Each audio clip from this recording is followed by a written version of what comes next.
நீங்க விஜய் சார் கிட்ட மாநாடுக்கு வந்து போகக்கூடிய வாய்ப்புகள் இருக்கா? எனக்கு அவ்வளவு அரசியல் அறிவு கிடையாது. அரசியல் இல்லாம நான் விஜய் சார் வாங்க வாங்க ப்ளீஸ், வாங்க போட்டோ எடுக்கிறேன், வாங்க மேல வாங்கல ப்ளீஸ், எனக்கு ஆசையா இருக்கு வாங்க. ஏன்னா பல வாட்டி எல்லாருமே கேக்குறாங்க, யாரு இது கேள்வி கேட்கறா பிரஸ் சைட்ல, சோ மேல வரலாம் சார் ப்ளீஸ் வாங்க. எல்லாரையும் வர வச்சு பேச போறேன், நீங்க எல்லாரும் இங்க வர போறீங்க. வாங்க வாங்க ப்ளீஸ் மேல வாங்க. என்ன ஒரு ஹாய்ன்றாரு, உங்களை கூப்பிடுறாங்க சார். வாங்க வாங்க. என்ன செஞ்சிட்டு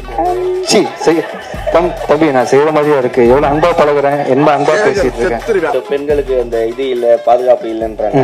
சோ நீங்க பாதுகாப்பா தான் ரொமான்ஸ் இல்லாம நடிச்சிருக்கீங்க. வேற ஏதாவது முடிஞ்சா நீங்க ஏதாவது சஜஸ்ட் பண்றீங்களா, நாங்க எப்படி பெண்களை பாதுகாக்கலாம்னு சொல்லிட்டு?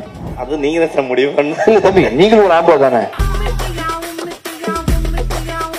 உங்க கருத்து என்ன, எப்படி பாதுகாக்கலாம்? தங்கச்சின்னு சொன்ன பாதுகாப்பு தான் தம்பி, முடியுமா? அதெல்லாம் மனசாட்சி படி பேசுங்கப்பா.